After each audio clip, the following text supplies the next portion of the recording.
My name is Tim Schur, and I'm president of Schur Success, a personal development company that helps people to retrain their brain for massive success, and the author of great books like The Power of Optimism, Sales Mastery, and Get Out of Your Way. And today's video is on being imperfectly perfect.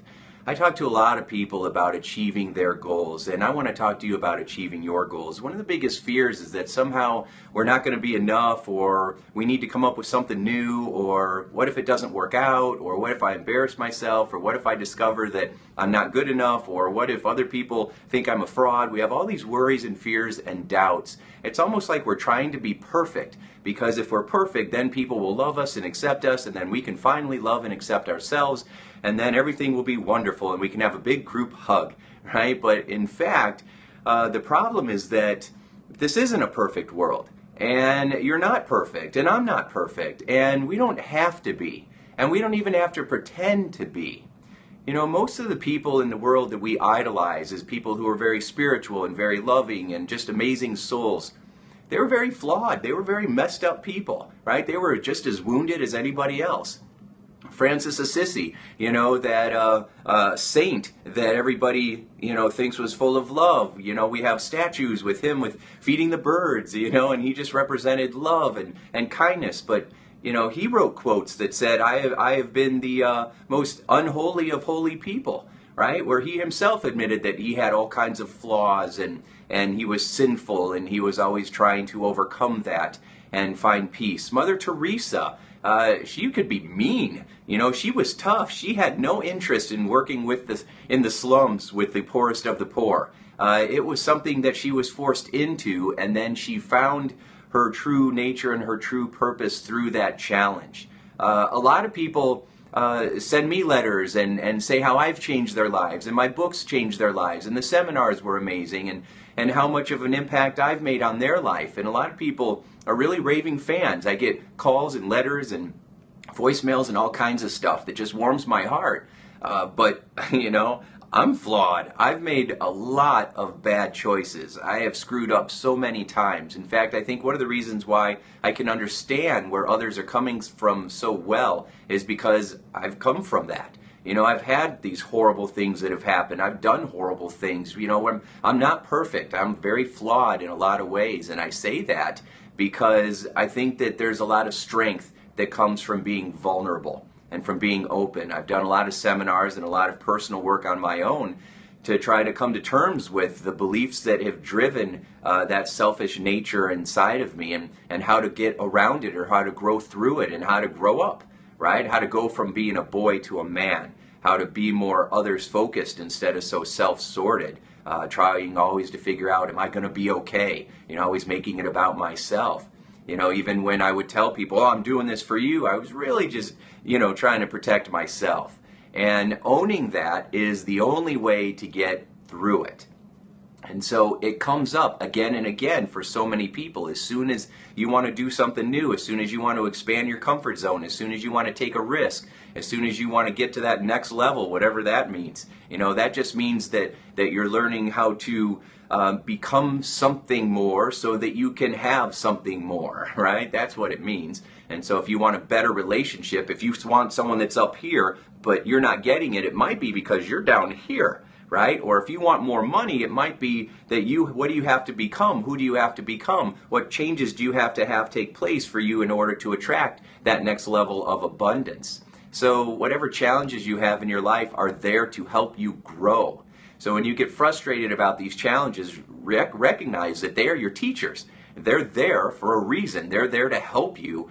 Benjamin Franklin, I like this quote. He says that kites rise highest against the wind, right? It's through the resistance that it allows you to climb higher and reach a fuller potential.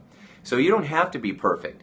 I was laying in bed with my brilliant wife this morning, and she's brilliant. And I'll be honest, I didn't like that brilliance. I didn't respect it. I didn't have, you know, when she would give me hard-cutting feedback, you know, when she would tell me that I'm being selfish or I'm making it about myself, or, you know, when she would tell me things that were true, that were painful, that I didn't want to deal with because it brought up guilt and shame. You know, instead of going, oh, I really appreciate that. Wow, you're my best asset. You are a wonderful coach for me.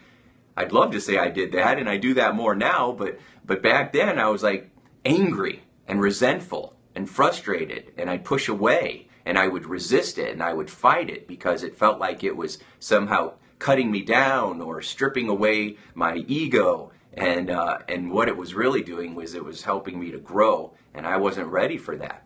But because of her nature, and she's not perfect either, right? She's just as flawed as anybody else, but she has this gift of being able to see through the crap, and she's been able to do that since she was a kid. You might be like that, where as a kid she knew that certain things that were happening were not right, and she had this sense of justice inside of her. And so, God put us together. I think the universe does things for a reason, and so we're both teachers for each other. I think I'm in her life to teach her patience, and she's in my life to help me to grow and learn and to kind of be a mouthpiece so that I can go and share the things that I've learned through our experiences with others, so that hopefully others can learn and grow and benefit. And so this morning, I was talking about how I was trying to figure out what to do for a new seminar, what to call it, even though I always have this voice in my head that says it doesn't matter what you call it, just go do it, right? Because I've met too many people, and I used to be one of them, who wouldn't take action because they didn't have a business card, or they didn't have the right brochure, or their website wasn't done, or they didn't know where they were going to, see clients. I had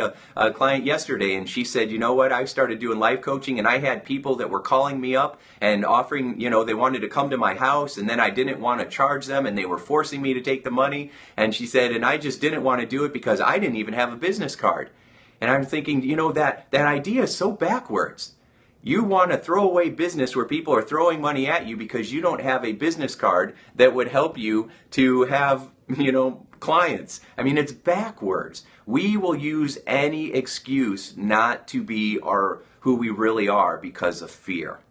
And so there's a seminar that's coming to town, and there's somebody speaking at the seminar, and his little tagline was, "Your Success Coach." And I just started laughing because my marketing genius, Twyla, she said that she's been calling me your success coach. And, and I had struggled for so long because I was always trying to figure out what's that new thing. It seems like everything's already been taken. Everybody has a breakthrough seminar. Everybody has a self-sabotage program. Everybody has a personal power, personal development program.